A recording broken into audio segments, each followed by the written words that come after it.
Miss হবে না আপনার পছন্দের টিভি শো। দেখুন জি5 অ্যাপে একদম ফ্রি। আমার এখন ঠিক কি করা উচিত? আমি আমার ছেলের পক্ষে যাব না স্বামীর পক্ষে যাব? আমিও আমার স্বামীর পাশে দাঁড়িয়েছি। জোনাকির সাথে কি কথা বলতে এসছো বড় বৌমা? বলছি বাবা, প্রথমে আমি ভেবেছিলাম আমি কথাগুলো ফোনেই বলবো ওকে,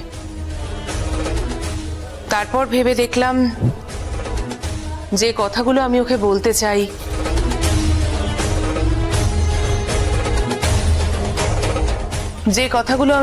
চাই সেগুলো সোজাসুজি সামনাসামনি বলাটা জরুরি।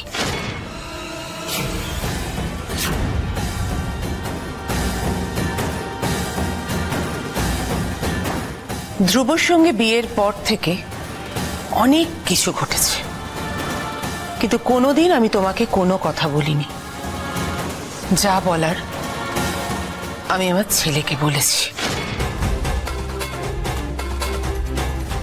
আমি মানি বা না মানি, আজ পরিস্থিতি আমাদের দুজনকে এক জায়গায় দাঁড় করিয়ে দিয়েছে।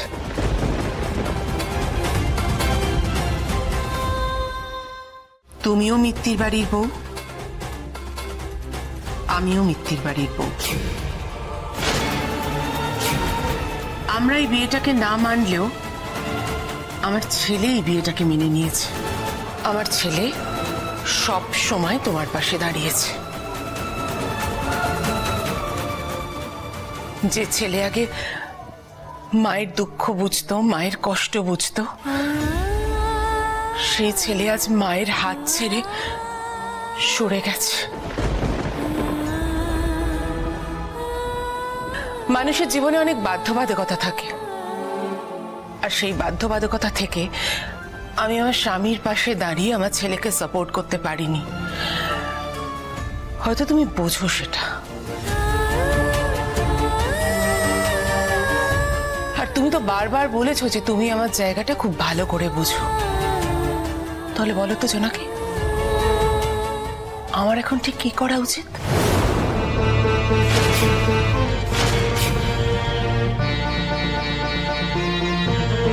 আমি আমার ছেলের পক্ষে যাব না আমার স্বামীর পক্ষে যাব? ছোটবেলা থেকে বড় করে লেখাপড়া শিখিয়ে ল পাস করিয়ে আর এই বাড়িতে থেকেই সবকিছু করে এখন বলছে আমার সাথে নাকি থাকা যায় না। কেন তোমার ছেলের এত উদ্ধত্ত তুমি জানো? কারণ ওকে চালাচ্ছে ওই মেয়েটা, ওই জোনাকি বিশ্বাস। ও এই বাড়িটাকে শেষ করে দিতে এসেছে। আমার পক্ষে আর নিজের শির দ্বারা খুইয়ে এই বাড়িতে মুখ বন্ধ করে বেঁচে থাকার কোনো মানে হয় না। এটা সত্যি কথা বলি, এই যে মিত্তির সারনেমটা, এটা আমি অনেক আগেই ছেড়ে দিতাম যদি না এই সারনেমটা সুধাচরণ মিত্তিরের সারনেম হতো। তুমি আমার জায়গায় থাকলে কি করতে জোনাকি বিশ্বাস?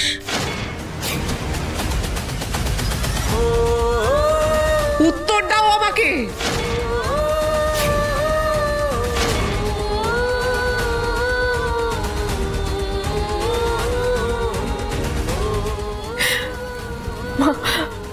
আপনি শান্ত হন জোনাকি, এটা যে শান্ত হওয়ার অবস্থা নয় সেটা তুমি খুব ভালো করে জানো।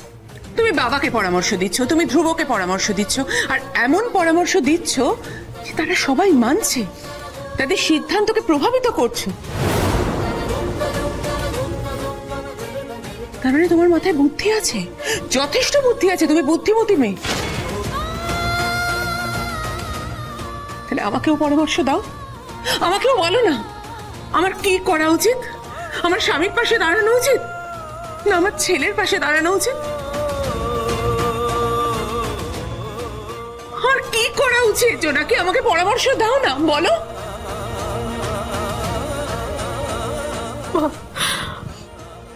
আমিও আমার স্বামীর পাশে দাঁড়িয়েছি, তার সিদ্ধান্তকে সম্মান দিয়েছি। আমি আমার স্ত্রীর দায়িত্ব পালন করেছি, আর আর এই মিত্তির বাড়ির বউয়ের দায়িত্বের কথা যদি বলেন, আমি সেই কথা দাদুকে দিয়েছি। আমাদের বিয়ের সময় আমি প্রতিজ্ঞা করেছিলাম মা, যেভাবে আমি নাতিবাবুর পাশে দাঁড়াবো ঠিক সেইভাবে আমি দাদুকে তার স্বপ্ন পূরণ করব।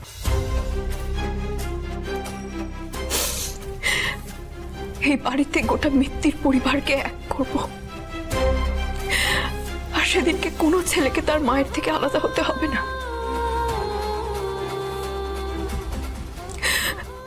কোনো মাকে তার চোখের জল ফেলতে হবে না।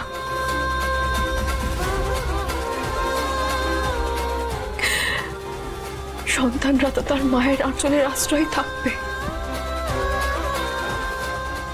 শিকড় ছিঁড়ে চলে গেলে কি কেউ ভালো থাকতে পারে, বেঁচে থাকতে পারে? পারে না। তাই না নাতিবাবুকে আপনার থেকে, না দিদাকে তার ছেলেদের থেকে কাউকে দূরে থাকতে হবে না।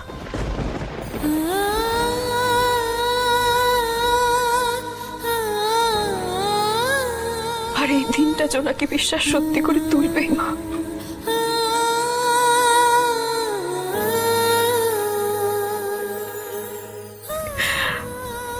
আমি আপনাকে কথা দিলাম।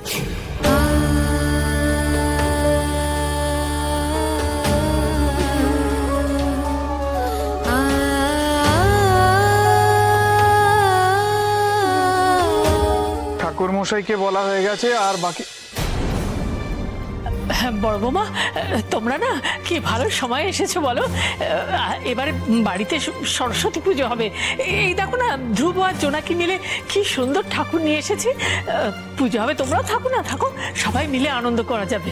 মামা সংসার ভাঙছে, স্বামী আর ছেলের চূড়ান্ত বিরোধে আমি ক্ষত বিক্ষত।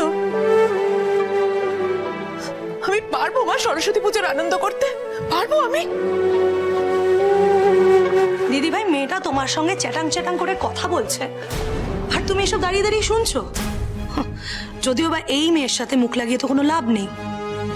দিদি ভাই চলো, আমরা তো দেখলাম ধ্রুব বাজারের দিকে গেছে, ওকে জোর করে আমরা বাড়ি নিয়ে যাই। আর যদি যেতে না চায় তাহলে ওকে বোঝাতে হবে এইভাবে তো বাড়ি ছেড়ে আসা যায় না, ওটা তো ওর নিজের বাড়ি। কাকে কোথায় টেনে নিয়ে যাবে শুনি?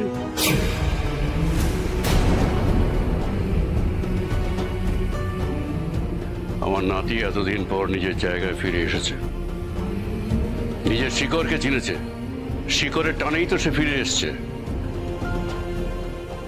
এটাই তো তার বাড়ি। মিত্তির বাড়ি ছেড়ে দাদু ভাই কোথাও যাবে না।